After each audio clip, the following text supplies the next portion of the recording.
Good afternoon, good morning, good evening to those of you joining from various places around the world. This is the Music Ally TV show, season 2, excitingly.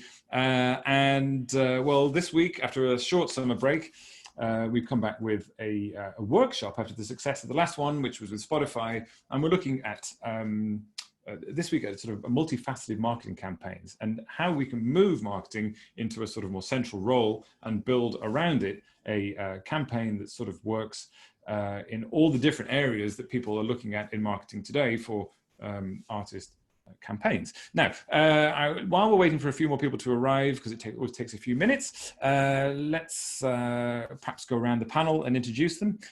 We have some very special guests this week. Let's start with Charles Kirby-Welch. Where are you? Hello, Charles. Hello. Joining us from Dorset, I believe. Thank you for beaming in from there. CEO and founder of Kartel Music Group. We have Ali Murphy, International Marketing at Secretly Group. Hello, Ali.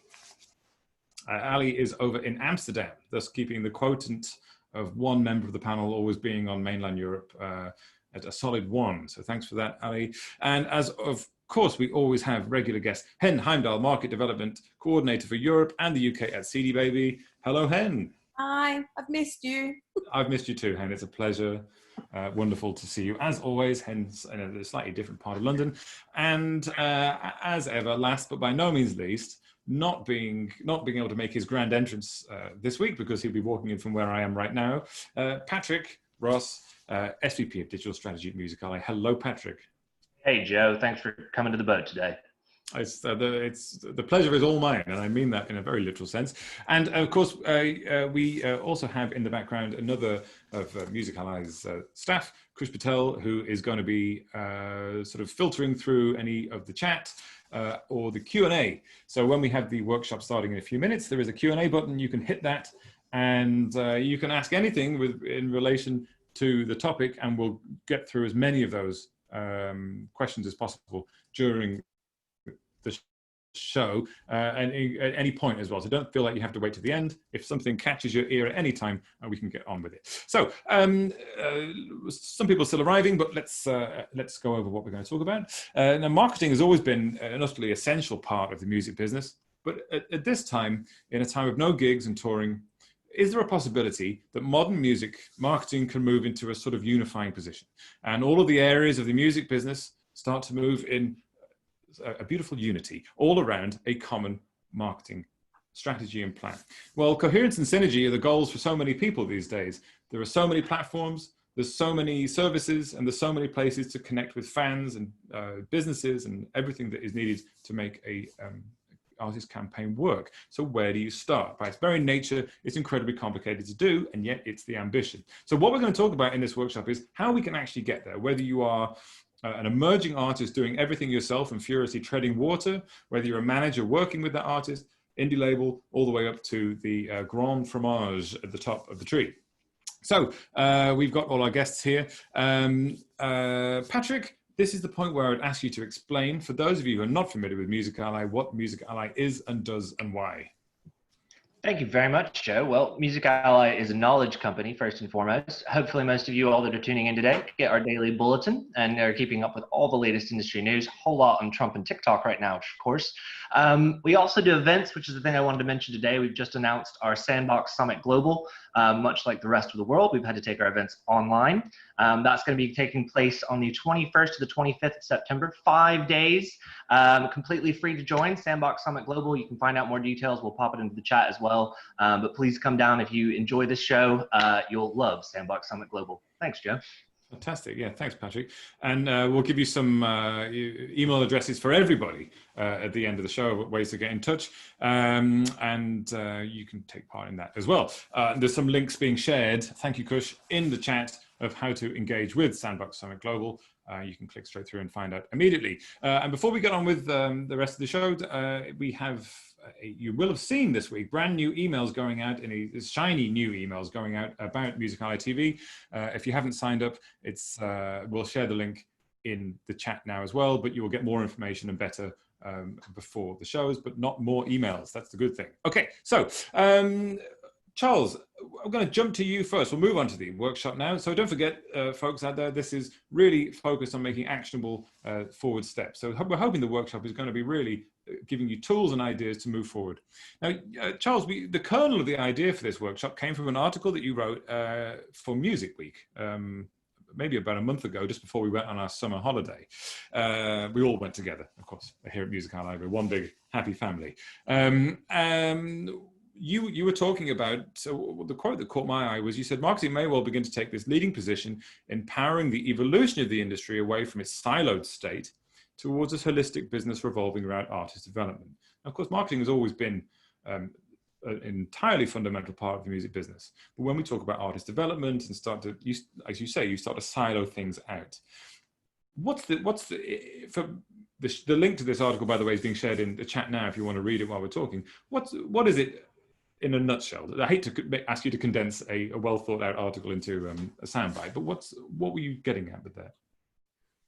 Well, it's maybe worth me giving a little bit of background in terms of kind of how I entered the industry and came to be running an artist services business. I started as a manager and had worked at record labels previously, and working across those two fields, I was sort of troubled by the idea that an artist business, which is fundamentally, a holistic business that has multiple verticals, gets siloed by a music industry.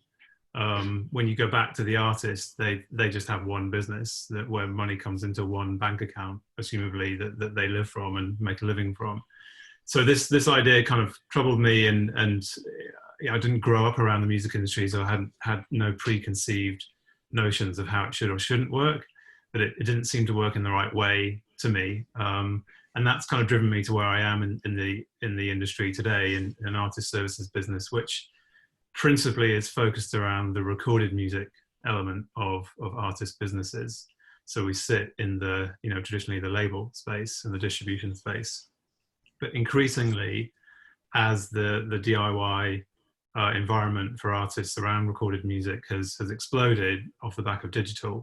The goalposts have moved, and the opportunities and choices have increased, unfathomably, really. And it's pretty hard to know where to start and how to sort of explain a formula for an artist business, because there just isn't one. They're all different. So the piece was sort of I guess informed by 20-year career in sort of working on this ideas and kind of grappling with these ideas as a background to my day-to-day. And where I think we particularly are in the last couple of years, or the last maybe 5 years, as streaming is sort of maturing, and we're getting a sense of what it looks like within a lot of artist businesses. And there are still other revenue streams within the recorded music space: physical, merchandise, neighboring rights, sync, etc., all the things we know. Artists are having to run their recorded music businesses if they have chosen to go DIY. And in order to do that, any business owner is going to tell you that marketing is a key component to how you do that. So you're starting to see the artists take more control centrally of the marketing of their business, which holistically is them, their brand, their audience, whether that audience is buying a ticket to a virtual show or a real show or streaming Spotify. The marketing of the artist can generate a transaction across a number of different verticals that aren't just in the recorded music space. So I was trying to kind of, as distribution has really democratized how artists look after their recorded music business, it's meant that the traditional role of the record label that used to be the mainstay, or the main choice for artists who wanted to release music, that traditional role was to market the record and to inject a lot of revenue, a lot of investment into the development of the artist so that they could sell a lot of records. And off the back of selling a lot of records, the artist might sell a lot of tickets. But it kind of went that way around for a long time. If you put the artist in the situation of being the record label, then you've disrupted that mechanic, because they can make different choices. They can make 360 choices about how they deploy marketing, and what the cost benefit considerations might be when they're considering a digital advertising campaign or any other aspect of marketing and promotions. So that's kind of where it came from. And in a day-to-day sense, I'll sort of finish on this point, but on a day-to-day sense, it's often the artist manager who is holding the reins of many of those decisions. And I think the role of the artist manager is becoming increasingly complex and diverse and challenging. And in many cases, you have a manager ostensibly by sort of default running the artist's record label and having to make decisions and take actions, whether it's literally booking those adverts or trying to understand how best to deploy a budget to achieve a goal. And that's a full-time job in itself, let alone being everything else that the artist manager has to do. Obviously there's a lot of artists, and I'm sure Hen can probably speak to this as well in what you've experienced, who don't have managers, who are indeed managing themselves and making all these choices and so on. So that was sort of what I was trying to put across and raise a conversation. So thank you for taking that lead and creating a workshop to talk about it. I appreciate it. No problem. It was an interesting starting point. Ali, let's pull you in here. You're international marketing. You're in charge of international marketing. It's the Secretly Group, which perhaps you could perhaps just give us a bit of context as well about the parts of the world that covers and the types of artists in your answer. But what's your opinion on this? And this idea of this, we're always talking about the continually changing landscape in the music industry, but this idea of it being flipped on its head and democratization is having quite a profound effect, isn't it? What have you observed in that wider context? So my role covers Latin America, Asia, Australia, New Zealand, a lot of emerging markets there. So there's no real kind of new ground for me to be covering in terms of having to adapt and constantly learn. I feel like that's just part of the role. I have worked obviously as well across mainland Europe and the UK. So I feel like I have a good overview in terms of international marketing in general. In terms of what you're speaking about, of course, like I feel like marketing has always been a pivotal part of any campaign, and that kind of synergy that you're speaking about is something that everybody's striving for more and more. The one thing that obviously that makes it more difficult in terms of teams being split up or artists having various different setups is making sure that there's a kind of a fluid plan in place, and that there are gaps being filled where where there's not kind of radio silence for a month, or people are kind of building out a campaign that is well-rounded but also not tiring for fans. I think that there's a good balance that you have to strike between giving people something that intrigues them and that is interesting, but also not hammering the message home too much where people feel like, okay, enough, I get the point. So in one respect, having 12 different elements of a marketing campaign to think about is, it's definitely challenging.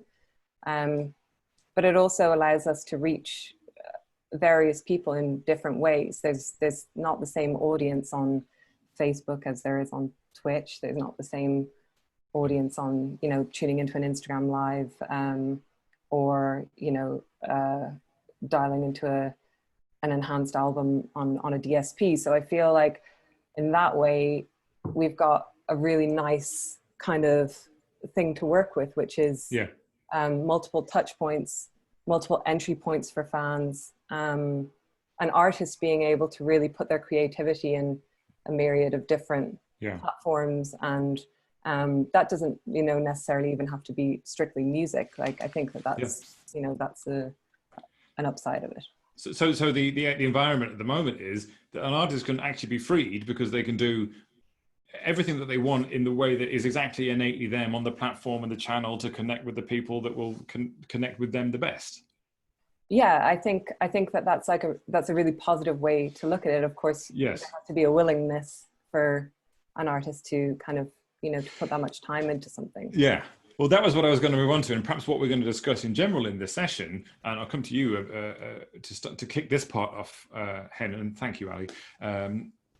That a lot of artists, whether they are emerging artists or established artists, or even in between, they look at this panorama of different platforms, of ways of connecting, and it's overwhelming. And that's understandable. You know, if anyone has tried to work with an artist and try and connect on all these different platforms, even if there's a few of you working on it, it's incredibly exhausting. Hen, you know, you work with a CD baby of artists of all different sizes and connect with different audiences. What's your observation, and do you on that point, and do you sense this feeling of sort of low level anxiety about trying to connect with everybody everywhere all the time? Yeah, definitely. I think there's an overwhelm. I think the access to information that we have now and all the tools that are available are obviously absolutely fantastic, and it's democratized the music industry, as Charles said, in a way that we haven't seen before. But equally, there's also, you know, a sense from a lot of artists that they're just kind of drowning in information. They don't know where to start. But you know, but then when we sit down and we have conversations with artists, you quickly kind of discover that they've already started doing stuff on their own, maybe at a really small level. You know, maybe they've been hyper focused on Instagram, for instance, and then we trying to encourage them to, you know, keep growing that and become comfortable with that before they take on way too many other bits and pieces, so that there's not too many stress points. So that they can also focus on the creative process, which obviously for an independent artist, they really have to be able to balance that, you know, the business mind and the creative side of things, and make sure that they don't hyper focus or over focus on one or the other. Yeah, which is a difficult challenge, isn't it? I mean, and what we're going to be talking about today. Thanks, Hen. Patrick, you are normally relegated to Q&A master, I like to call you, checking the questions as they come in. But today we obviously want to lean on your experience as well. Perhaps to shift the conversation onto practical points then. Patrick, when you're working with artists and they're looking into this void of opportunities, how do you, do they need to think this big and complicated, or should they focus on something and grow out from there? What's the starting point? I mean, I think to also just draw from Charles's article and this idea that we just don't market records anymore, which thank you very much for saying that. And there's so many artists now, that I think I still deal with, and I've dealt with some today, who get in touch with us because we do marketing services, and go, I want a campaign. I have a single and I want a campaign, and they've just started thinking about it. And I'm always like, what do you mean by a campaign? What is it? I try to get them to kind of think about it. And they don't know. They've got this idea. And they think, okay, I'm putting something out, which is good. At least they know they need to do something. But we very much try and approach it. I mean, being a manager myself and background in digital marketing, it is a much wider, bigger thing, and it goes much longer. And it's, especially with streaming and the frequency of releases and the sort of incremental revenue, business has changed. And it's much wider, and you do have to step back and approach it holistically. Some artists find that out the hard way by just putting a track up to see what happens. And when they tell me that they're going to do that, I go, all right, report back, let me know what happens. And we can all guess what happens. Nothing. Let me just jump in there, because I'm interested in this, because I speak to a lot of emerging artists who they're desperate to release a song. They're desperate to be an artist and get it out there, because it says to the world, I am an artist. It says to them, I'm an artist. And like you say, we all know from sort of bitter experience that often the impact is fairly minor, because you have ambitions of this great track, and the reality is different. But is there an argument to say that it's actually a good starting point, just to get something out there for the world? The way I work with a lot of students as well, and a lot of them will go, this is it. This is the track. I've got it. I've got about 9 in my I've nailed, but this is the one. And Hen and I have had these discussions with some of my students. She came up and spoke to some of my students in Norway. And I often advise them these days, don't lead with the big one. You think that's your best one.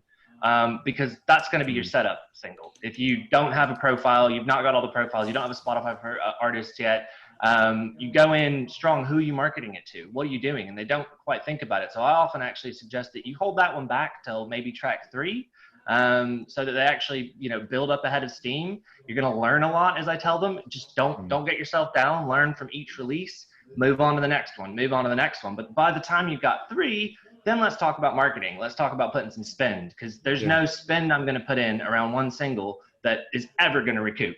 And at the same time, if I do spend to get your attention, and I really like your one song, how much can I listen to your one song? So I always tell artists to kind of keep going, keep releasing. And, a while ago, people started saying, to quote David Emery that I used to work with, who's now at Apple, but saying that sort of Spotify was the new SoundCloud.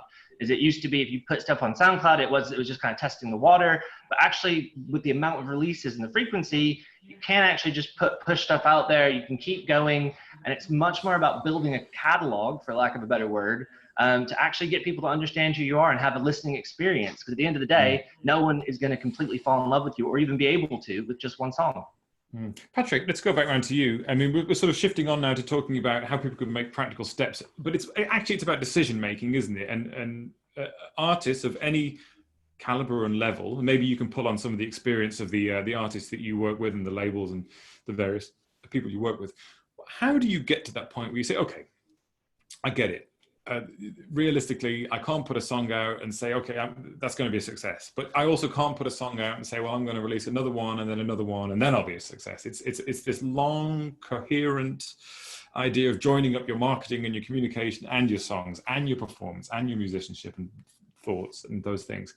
Immediately that starts sounding a little bit overwhelming, because a lot of musicians just want to be musicians. So how do you start that process in a way that allows you to build it in a nice sort of steady, coherent growth? Is that for me? That's for you, yes, Charles. Yeah. I think some really interesting points being made. I think one of the challenges, and not knowing exactly who the audience is because we're virtual, one of the challenges to answering these questions is context, and also I think Ali made a point about the willingness of an artist to do marketing, and if we just take a minute to think about how is the artist trying to enter the arena of being an artist, not a musician. If we distinguish between musician and artist, because you can be a musician and not have to be the artist.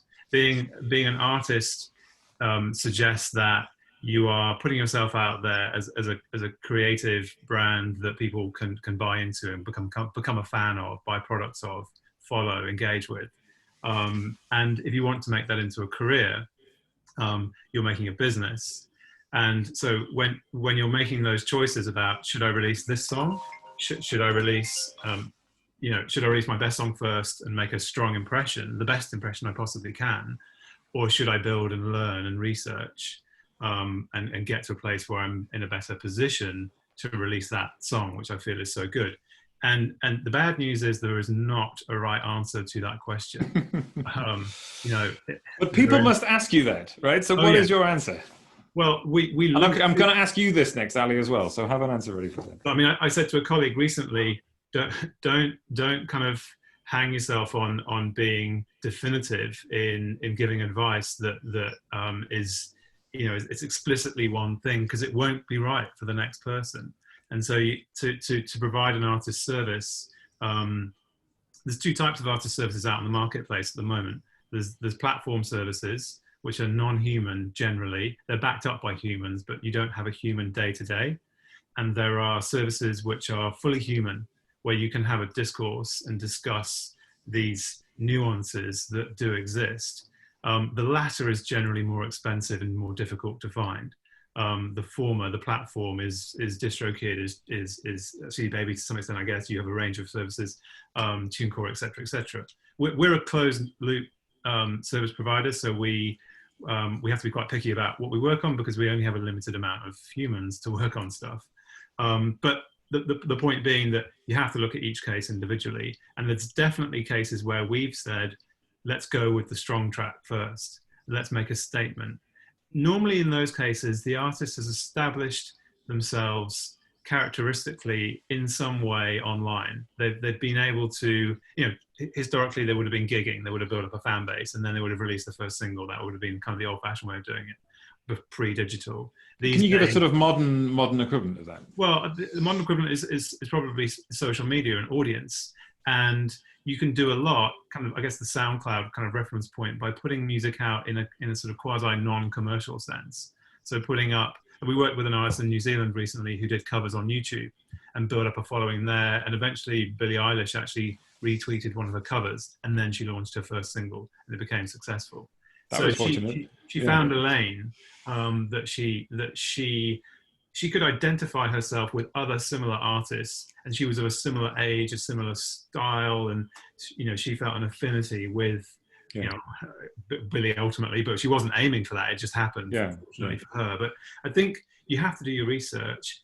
If you want to be a professional in this space, look at 12 other developing artist campaigns that have released their first, second, third singles and figure out what they did right and wrong before you do yours.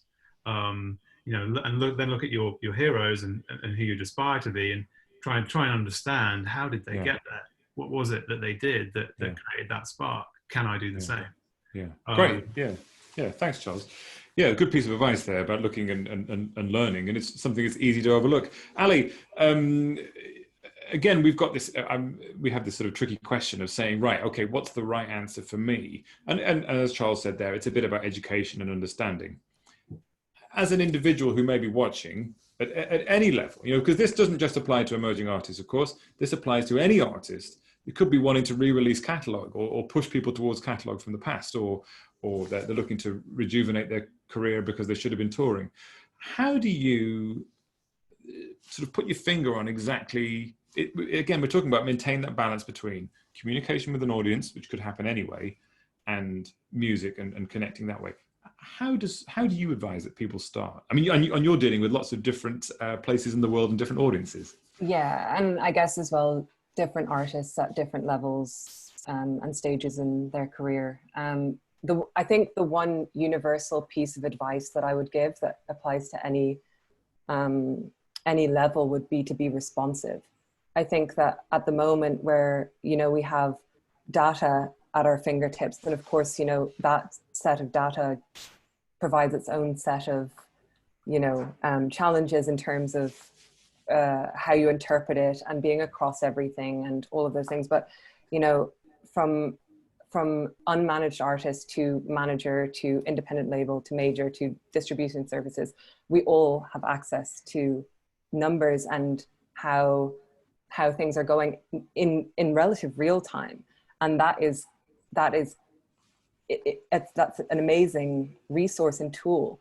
And I think that, if you do decide to take the plunge, put out your best song with your 12 followers and see whether it happens, monitor how it's happening and see what goes right, what goes wrong, and what you can do next time to kind of adapt or be better. Or, if something does start having this, a relative uptick, I know that we change marketing plans and, in strategy, we change our course, where needed for. Is that something that's particularly, perhaps, we all work with artists, and that artists have a vision and an idea, and that's what makes them so brilliant. But when you come to that point, you say, whether this is an artist doing it for themselves, it is then quite difficult to say, okay, we need to, look, this is happening, we need to change course, and we can reconfigure this and go this way, and it'll probably have a better result. What do you look for? That's, for anybody, that's it might feel like a major decision, even if it isn't. What do you look for to point you that way?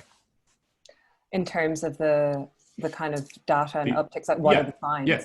I mean, like, I think that if you started, globally speaking, if you start to see some uptick in radio play in Australia, for example, or that, a local bigger artist starts retweeting you, you get some social media love from someone. I think you really, you zone in on that and you see what else you can do to build out from that and cause a few more ripples. I think, kind of being quite deliberate in your responses to things is,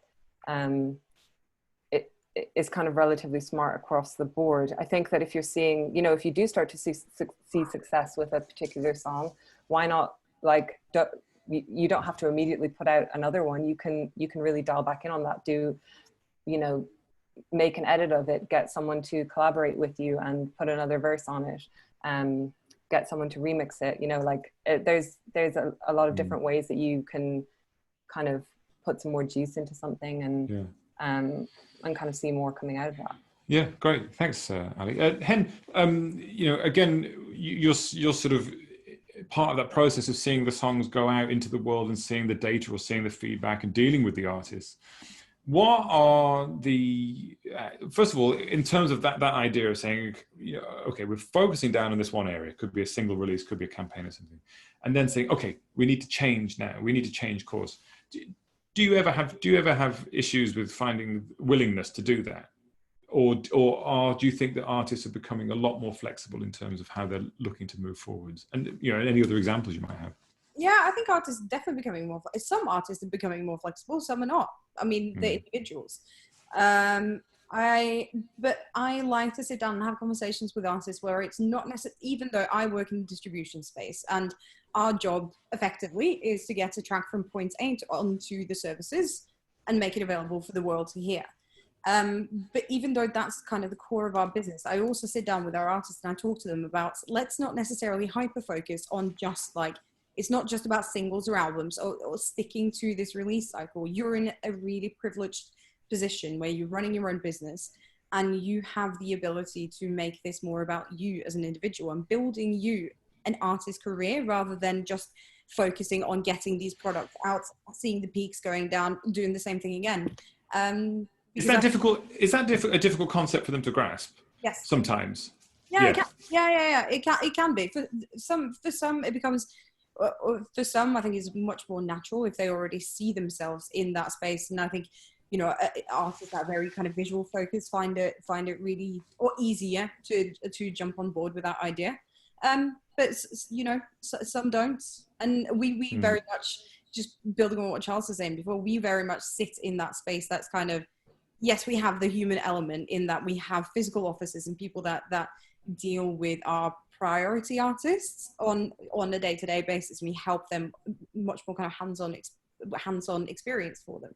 But we also, because of the volume of releases and artists that we work with, we are very much dependent on building tools that work at scale, that are self-service. So like we have a digital marketing tool that pretty much all of our like emerging artists use to set up Spotify pre-save campaigns. And but also, you know, Ignition has used it a lot for Oasis and Noel Gallagher catalogue, because a couple of years ago, you know, there's a lot of Oasis fans out there in the world, but they hadn't necessarily converted to streaming fans yet. So it was a big task for them to kind of build their presence on streaming platforms. So they come and use those sort of self-service tools as well, you know. So I think there's a lot of different options out there, and I, like the other two have been saying, don't just stick to one idea. I think experiment. Yeah. What works for you? What feels natural and okay?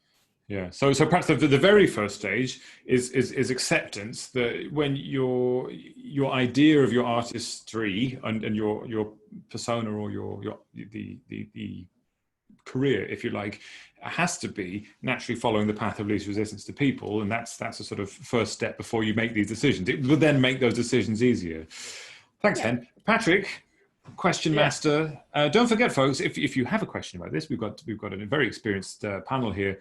Questions about picking your path through a marketing campaign, picking a way to go forward, and understanding your first steps. Please do throw questions in the Q&A, and we will ask them. For example, Patrick. So we've had one that's a pretty good question, basically from an anonymous attendee. Are/can digital marketing agencies taking over from labels? And just noting that question and noticing who we have on the panel, we're well represented with labels and distribution here. And my background, coming from a distribution background, I'll play devil's advocate because now I'm technically at an agency. And from my perspective, and I'll let the rest of the panel answer this, coming from their backgrounds, it's something we talk about in one of our Music Ally learning modules, distribute, picking a partner. And I love that Hen just mentioned tools there, as a lot of distributors are building tools to allow sort of scale, to allow artists to do things themselves. As Charles sort of said, the humans aspect, you do very much, I think, need, whether it's distribution or label. Sure, I do think agencies can have a really big place to play, but generally when we come on as an agency, and I'd say where we work best is in partnership with the label or with a distribution company. We don't do distribution, we do really good marketing, but we often work with anybody from Interscope Records to working with artists on CD Baby. So I don't think it's that easy of a question personally of, is it just a taking over? But I'd love to hear from the folks that are actively working in the distribution game. Yeah, I would sort of squash any notion of the concept that record labels are being replaced by anything. I think it's a case of there's more variety in the marketplace these days, that like the record label plays a crucial role for so many artists, and it is an economic construct that works for many, many artists. The reality is there are millions of artists and there aren't enough record labels, and there are many of those artists that want to run and own their own businesses and masters and so on. So we're in this great place today where there's just a lot of different choice and options. But it does mean that for the individual marketeers, from major labels to independent companies to the artists, that you do need to have partners and expertise as much as you can afford, and as much as that you're at the level where you can engage those types of people who can help you, test what you're thinking of doing. Because I think a good piece of advice is to don't be afraid of criticism. Actually, go and seek it out. Try and if you want to get on the radio, talk to 5 radio pluggers, and if all of them telling you that they're going to struggle with it, well, maybe you're not going to get on the radio, because that's their job, is to know that. But if they're all biting your hand off, then that's a good first test. And with digital advertising, the more you can test audiences and dig deeper into that and use tools to do that, probably the better results and the cheaper advertising you may get. So I think it applies to all things. That agencies definitely have a role to play in the modern industry, because they can bring practice, experience and expertise at a level that individuals can't necessarily compete with. So that would be my view. Thanks, Charles. Ali, do you have a controversial answer? I mean, what the digital? No, okay. The digital agencies, obviously. But what about that sort of? Obviously the landscape has changed. So there's a sort of a lot of overlap now with labels and digital marketing agencies and services provided by various companies. How do you see that landscape now? I mean, obviously, yes, it's horses for courses. Different things for different people, but what about that in terms of the change, and how do you advise people to make decisions in that space? I think to really look at kind of what space you want to operate in. Obviously as an independent label, there are a certain number of things that we stand for, and if that feels like the kind of space that you want to operate in, then it's likely that we'll share a lot of the same views. I think, the other thing that an independent label or label in general kind of does offer is that sense of kind of camaraderie with other artists. There are certain artists who really like to be part of, a kind of general kind of grouping of like-minded people. And that is something that appeals to a lot of folks. In terms of it, are you thinking about purely releasing everything on digital service providers? Are you wanting to dial in on physical? Like all of these things should be considered, and kind of also what scale you what kind of ambitions you have as an artist will kind of help inform that decision. But of course, there's a different strategy for any kind of artist and whatever space they want to operate in. Yeah. Thanks. Thanks, Ali. I mean, Hen, to sort of develop on that a little bit, when you're talking about this decision making, does it almost, in some instances, break down in terms of genre or maybe audience in terms of age or demographic?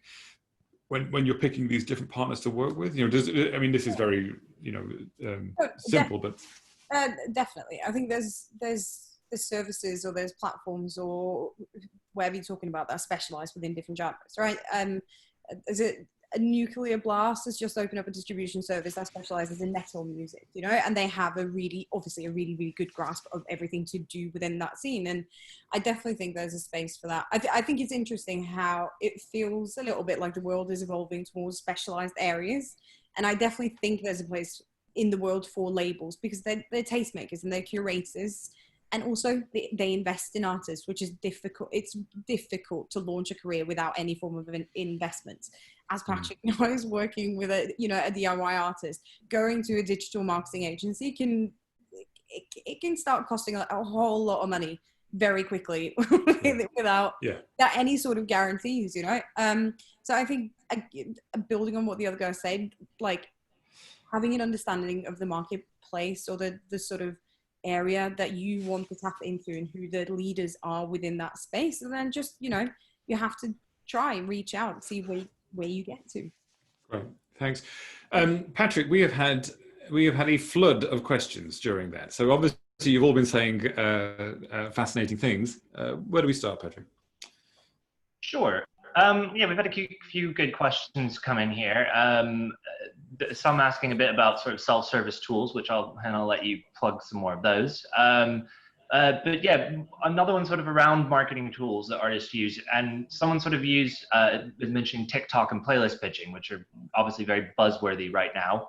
And there's also sort of a question a little bit about live performances and the inability to do those. So I'm going to try to pull those together and then also open them up to the rest of our TV show audience. So I would say with marketing tools, at Music Ally, we're always looking for what's next. That's very much part of what we do. We talk a lot about future trends. We just did a presentation, our editor-in-chief did for AIM, all about basically startups that we've covered. And it's very laughable, actually, when you look back and see the startups that we were covering 10 years ago and who's still around today. Some of them, they've stuck around, like Spotify, for instance. We covered them way back in the day. Yeah. Yeah, heard of them. But I think, I mean, you know, if we're talking about playlist pitching and TikTok, they're very different things. On the TikTok front, and I'll let someone else maybe talk to the playlist pitching coming from DSP distributor world. But there's often too much of a thing of thinking it's the sort of the silver bullet of, okay, everyone's doing this. And I was with a friend of mine in Berlin recently who works for City Slang Records. And we were sat having a chat about digital marketing. And he goes, do you remember, like, what was it, a year, 2 years ago, where every campaign had to have a Snapchat element? You always had to be mentioning Snapchat. If you didn't mention Snapchat, he's like, now that's gone. And every single campaign has to have something about TikTok. And we've worked with artists that have had great success on the platform, K-Camp's Renegade. We've seen it, you know, do some things for artists, but a lot of the artists weren't even on these platforms or on TikTok itself. And I think that there's this too slow moving of there's the silver bullet, I'm going to get on there. And as we usually advise artists, don't just go looking to TikTok because you think it's going to be easy. If you actually look and do some research into people that have made it on there, it's either a fluke because this song happened to sort of catch on, or they worked really hard on the platform. So I think looking ahead is always a good idea, but as kind of Hen said about Instagram, for instance, earlier, is look where your audience is, look where the people are. And, you know, I've been doing this for a while and people would always ask me, what networks do I need to be on? Or there's this brand new network, should I be on this one? And I'm always sort of just give it a minute, watch what's happening, maybe learn about it, get in there, but it's not some sort of jumping to the next thing that's going to suddenly break everything open for you, at least in my experience. Yeah, Ali, let's just jump to you and do a different way around. You know, there's always new marketing tools, always. And you know, you deal with lots of different territories where different, you know, and then you have geographic differences as well. So something might not work in certain territories. How, you know, that choice it's very tempting to make a choice and pick the hot new thing and to make 20 remixes of a song and try and hope that one of them catches on TikTok, you know, 15 seconds of them do anyway. How do you actually make that judgment call as an artist? Because, okay, you can look for similar artists, but you can get lost in the hype cycle, can't you? Yeah, I think that, like, you know, of course, it's like what Patrick was saying. There was an element last year where everybody was only talking about Snapchat, and now everybody's only talking about TikTok. And I'm sure that there will be a moment that everybody's only talking about, you know, the next thing. I think like obviously it's good to stay ahead of everything and be informed. The like recent launch of Instagram Reels is something that I'm sure everybody's been watching. And it's good to stay ahead of the game. But I think that like from an artist perspective, you should lean into what you are going to commit to. I don't see any value in someone putting 3 videos on TikTok and then never using the service again. Of course, experiment, like figure out what you like and what works for you. But, you know, there is a certain level of commitment to these things where, you know, you have to dedicate yourself to building that audience, and that audience is going to expect certain things from you in terms of like quantity, not necessarily quality of output, but quantity for sure. Like, I think that you know, yeah, you do need to be invested in certain services like that, to really get something out of them. Yeah, and that is an interesting state of play that we have in the world where quantity is an important as part of the strategy now. Hen, we have a specific question for you. Thanks, Ali, by the way. Specific question. Hen, this is from Mark Cates. Hi, Mark. Hen, can you give us some examples of self-service tools that are useful? I probably should start off plugging our own one, just by all means. They pay my salary. So we have one called show.co, which, by the way, you can get for free. If you just sign up for a free CD Baby account, you can get free access to show.co. As I mentioned before, where you can run pre-save campaigns and competitions and things like that. But then also there's a lot of tools that work in the social media space, like Canva, where you can create social media assets for instance, really, really easily. And I'm a massive fan of planning and admin and making sure that you have a rough schedule, even though don't necessarily have to be set in stone. And but you know, using something like Planly or Later just to like schedule your post or make sure that you have a rough plan for what you're doing, so that you don't do what Ali just said and drop 3 videos on TikTok and then just disappear forever. You know. Right. I think the interest of fairness, maybe we should ask Charles and Ali if they have any advice around self-service tools as well. Charles, what sort of tools do you think or types of tools perhaps do you think are worth investigating? I mean, there's a lot of tools out there. I mean, to selfishly plug my own business, we do have an agency within our service offering. We developed a marketing agency over the last kind of 3 or 4 years to offer a level of kind of human marketing service. And so our tools are actually people, and they can be engaged with at a low level, from looking at things like social audits to social media training sessions, which we do with distributed clients, just to help them have a feedback loop as much as anything. Talk to someone who's doing this every day and who's experienced it with other similar artists, so that they can just test their ideas, talk them through, rather than looking at that blank screen and thinking, well, what am I going to post today? And what do I do if it doesn't engage? So we have those kind of tools. But I mean, there's a plethora of database tools out there, such as Chartmetric, and you know, tools that can inform and educate you and enable you to look at different campaigns and different, you know, put context behind things. I think with TikTok, just to kind of touch on that, because it is an ever-present discussion. You know, if you are a TikToker and you're a kind of entertainment orientated artist that can do well in that environment, then it's a really interesting platform, as will be Triller, which may overtake TikTok in the near future if Trump gets his way. So you need to look at yourself and decide whether that's the platform for you. It's like being a YouTube vlogger. It's not for everyone. But if it's something that you can excel at, you know, there was an artist, I think, that came through Dashgo, a distribution affiliate of yours, Henry, who we do a little bit of work with, a lady called Dixie D'Amelio, who dropped a first track. She's a huge TikTok star. She dropped a first track and did 20 odd million streams month 1. So yes, it can work as a way to launch a career. And there's many other examples of people doing that. But if you go and look at those people on TikTok, they've put huge amounts of time and resource into developing that following, just in the same way as a punk band would have done, you know, going around the crappy like the toilet venue circuit. Yeah, exactly. So where do you want to put your time, I guess, is the point. Yeah, thanks, Charles. Ali, just to sort of finish this point, when we talk about we're talking about tools, but Charlie, as Charles said, it's, humans are hyper valuable. You know, of course, we all have access to this, essentially the same tools, and according to budget, but we all have access to hyper powerful data-driven tools. But humans are probably the most valuable resource that are the tools that will help you progress. Is that your approach as well, or do you or not? Yeah, for sure. You know, obviously we have, you know, a whole host of humans who are each kind of covering various aspects of marketing, press, digital stuff. You know, it's kind of all encompassing.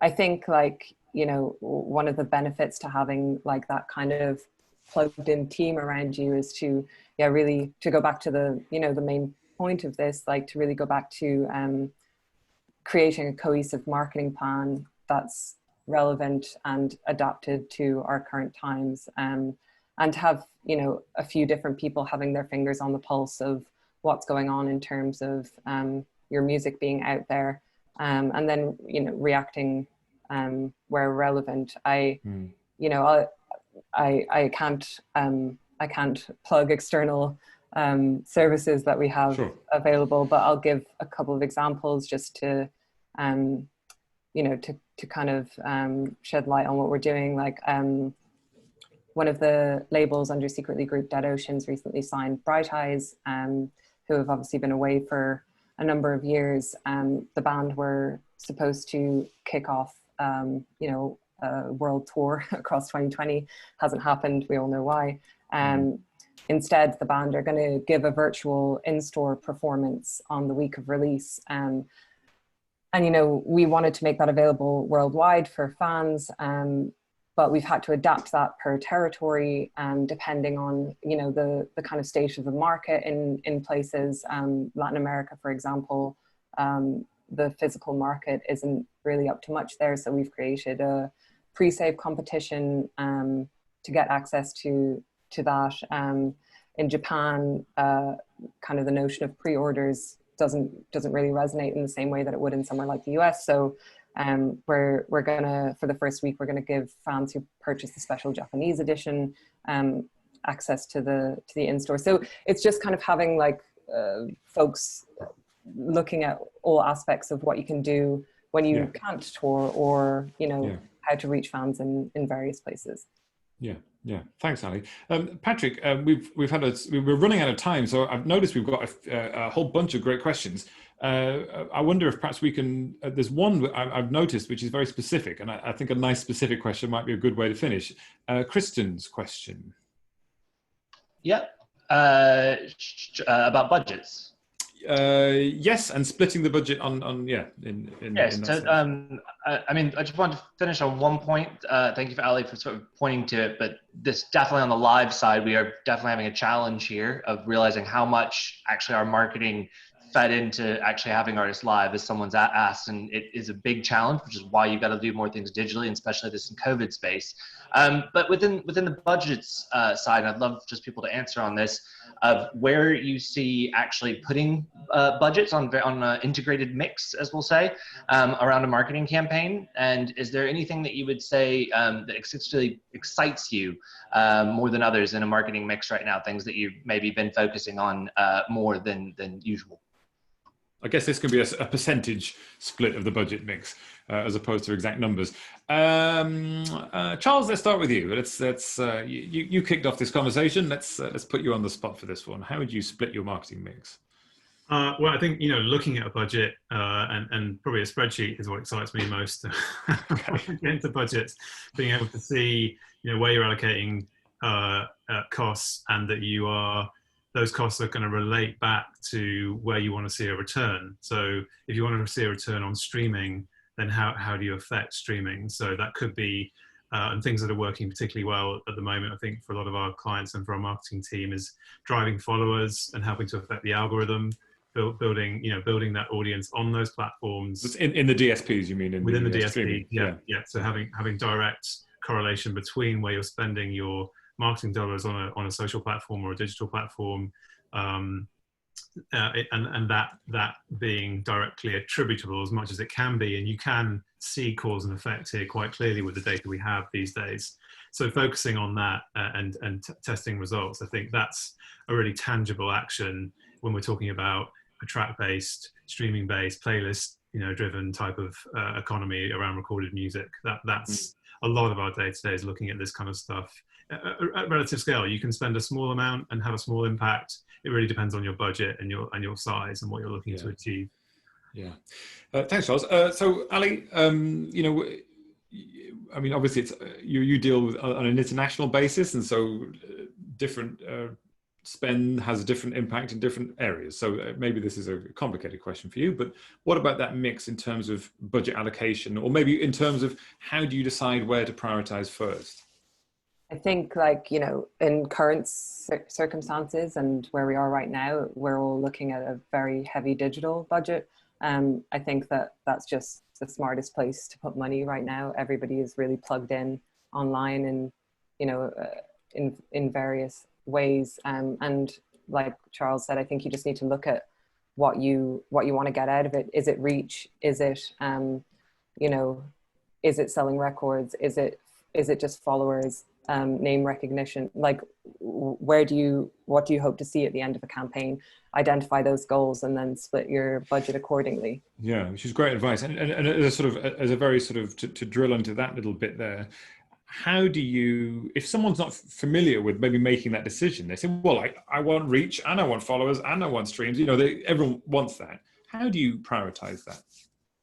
I think that you just have to look at where you are. I think, on a basic level with DSPs, for example, monthly listeners versus followers, look at the ratio there, and look at the kind of, the retention information that you have in terms of how people are consuming your music. Are you seeing drop-offs, that kind of thing? And then just feed into where you see the gaps and where you would like to grow. Like I said, the data element to it is great. We have so much information at our fingertips now. Yeah, great. Thanks, Ali. And Hen, to round things off, we often talk to you about you deal with all sorts of artists, but dealing with the emerging artists as well, which is a big part of your business at CD Baby. How do you help those artists with limited budget decide where to put it at the start? I think it's down to every artist, which platforms they're very active on. Some of them are very, very heavily engaging with Facebook, and some are very Instagram heavy, and some of them don't interact with social media much at all. So I think it's down, every artist is an individual. But I think, as Charles mentioned, Chartmetric is one that I often encourage artists. So you can get a free tier there now. And again, like Ali said, looking at that follower to monthly listener ratio, but also looking at things like how many people out of all the streams that you're having, how many of those are actually monthly listeners, and how many tracks are they staying for, and seeing if you can see any of those shifts. But also Chartmetric provide so many good articles, such as the whole series on Trigger City marketing, which I really encourage people always to read, because every time I see a plan from a young emerging artist, it's very kind of hyper focused on LA, New York, London, Paris. And it's really interesting dropping something like that into their laps, and not necessarily say too much, but just to kind of trigger a bit of imagination and make them think a little bit outside the box. Yeah, I think I'm obliged at this stage to point out that Music Ally's fortnightly Sandbox report does have a lot of advice in terms of looking at individual marketing campaigns and taking ideas from that too. I have that responsibility as well, I guess. Okay, so we've come sort of to the end, and we could keep on talking, and I'm sorry if there's some questions we haven't managed to answer, but I think we've managed to rattle through most of them. Finally then, I'm going to start with you, Patrick, because you haven't said anything for a couple of minutes. If you had one piece of solid advice to give, what's your credo when it comes to creating a synchronized marketing campaign where everything is working in a sort of cohesive way? What's your piece of advice? And part two of the question, how can people get in touch with you and Music Ally if they want to? We'll do the same for everybody. Sure. I would say my piece of advice is it needs to come from the artist, the best campaigns. I mean, Charles has talked about the humans. That's what we all are here. But we do our best work when, I mean, I'm fortunate to manage an artist that knows what he wants, knows about his creative vision, knows about what the look and feel of videos will be, to what the texture of his Instagram is. And those are the things that really, I think, always work best if they're coming from the artist. Then us marketing professionals can go and help amplify that. We can go and take that message and help you reach more fans, find new fans. But I think that the biggest thing is for the artists to step back and try to understand who they are. So there's a lot of artists that I try to get them to sort of give me a pitch, help me to understand who you are. And I'm going to be obtuse here to the artist, acting obtuse anyway, because if I don't get it, how am I going to explain it to everybody else? So that idea that we had earlier of being honest and sort of finding out for real about what that is. Yeah. For sure. I mean, we're in an era where people really respect that. And of course, you can get in touch with us on musically.com. I'll just leave that one there. All your subscription needs as well. And yeah, tune in next time. Thanks, Joe. Great. Thanks, Patrick. Charles, one final nugget of advice from a hard-won nugget from 20 years of work. How do you frame it? I think what Patrick said is actually is really sound, and I sort of pick up on that. I'll put it in a context of a DSP. Spotify's 500 character pitch. It's very like an elevator pitch for a song. All businesses have to do elevator pitches for what they are to do it. So you need to be able to, in a succinct fashion, describe who you are, what you are, or what the track's about in a way that's compelling and engaging. And if you can, it's hard to do. It's actually not an easy thing to do, and it takes practice. So practice that, do that really well, get people engaged. Remember, it's not necessarily about marketing dollars or other media platforms. It's about the artistry and where it comes from and the culture. That's what the people, the gatekeepers that exist in these DSPs, get excited about music and art and culture. Don't forget that's the most important thing. Comes before any kind of marketing budget. Great, thanks. And so if people out there have enjoyed your perspective on this and want to get in touch with you to see if they can work with you, how should they do that? Yeah, also through our website. So it's kartelmusicgroup.com. You can contact it through the website. There's a hello at email address. Yeah. And that's Kartel with a K, isn't it? Just for absolute clarity. Kartel with a K, yeah, thank you for that. Yeah, no problem. Thanks, Charles. Ali, same thing. You've worked in this space for plenty of time and I've got an international perspective as well. What's your golden nugget?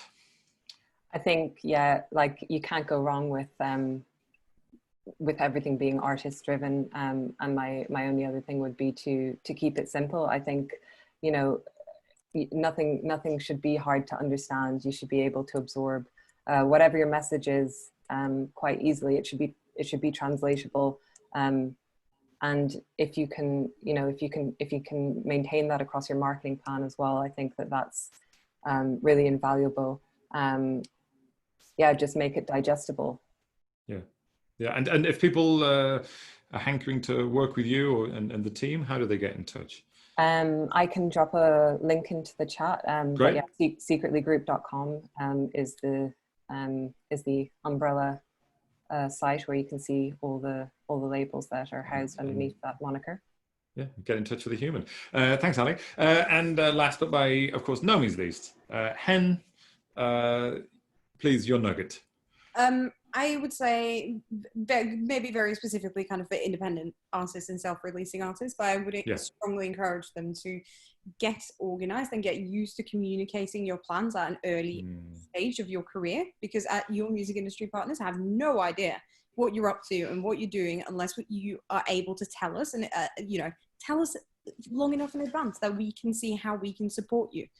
Even if it's a Google Doc, a lot of big management companies work off Google Docs, that's fine, but just be organized and communicate.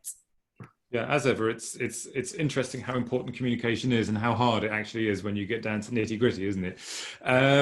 So, Hen, and we ask you this, how do we get in touch with you if we want to work with the humans at CD Baby? Drop us an email on uk@cdbaby.com and a human will get back in touch. Possibly even human hen, who knows? Yeah. Well, thank you to the panel. We really dug into some quite interesting and very difficult topics there, which is about understanding clarity and making decisions, which is probably the hardest thing you need to do in your entire career. So thank you for digging into something as complicated as that on a sunny Friday afternoon. And I hope that you and everyone out there does get to something useful out of that, and especially in the decision-making part. Hen, we normally ask you at this point for the good news that's going on. We're in a difficult time in the world. Quickly, what is a good piece of news that's happening in the music business? A couple of days ago, an open letter went out from 700 members of the music industry in the UK, including artists, managers, producers, companies, etc., declaring an urgent need for unity around anti-racism efforts. And in that letter, there was just a beautiful quote that I wanted to highlight, and then you can find them on Instagram, etc. #NoSilenceInMusic. But the quote was, "There is a global love for music, irrespective of race, religion, sexuality, and gender. Music brings joy and hope and connects us all. Through music, education, empathy, we can find unity. We stand together to educate and wipe out racism now and for our future generations." So I just wanted to share that because I think they deserve an honourable mention. Very true words, and of course they're a good reminder of why we're all here in the first place, isn't it? So thanks for that, Hen. So that's the positive news of the week from Hen and the team at CD Baby. So that's about it. The next show is in a fortnight. We're switching to a fortnightly format for a little bit while the weather's nice. Maybe we'll change back to something more regular once it starts raining again. And don't forget, you can sign up for regular reminders for what's coming up on forthcoming shows at the link which I have just shared in the chat, which is Music Ally a reminder email. I remind you to get the reminder email. If you would like to contact Music Ally about anything else in terms of working with Music Ally, it's Anthony@musically.com. Anthony can help you navigate your way around the humans at Music Ally and work with them. And if you like this panel, what about the Music Ally trial subscription?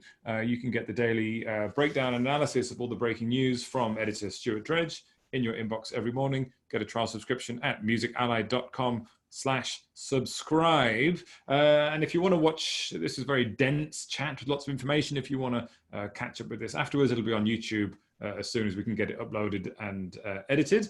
And you can follow Music Ally on Instagram, Twitter, Facebook, on various different ways, which I will put in the chat very, very soon right now. And so thank you once again to everybody. I'm just going to pop that in the chat. There we go. All the different links. So thank you once again for joining us. And Charles, Ali, Hen, and of course you, Patrick. It's been a pleasure. And I hope you have a wonderful weekend and the best of time with all the humans at your various companies going forward. Thanks for joining us. I've been Joe Sparrow here in London for a change. And see you next time when I'll be back in Berlin. So thanks for joining us and goodbye. See you soon. Bye. Thank you, Joe. Bye-bye. Thank you. Bye-bye.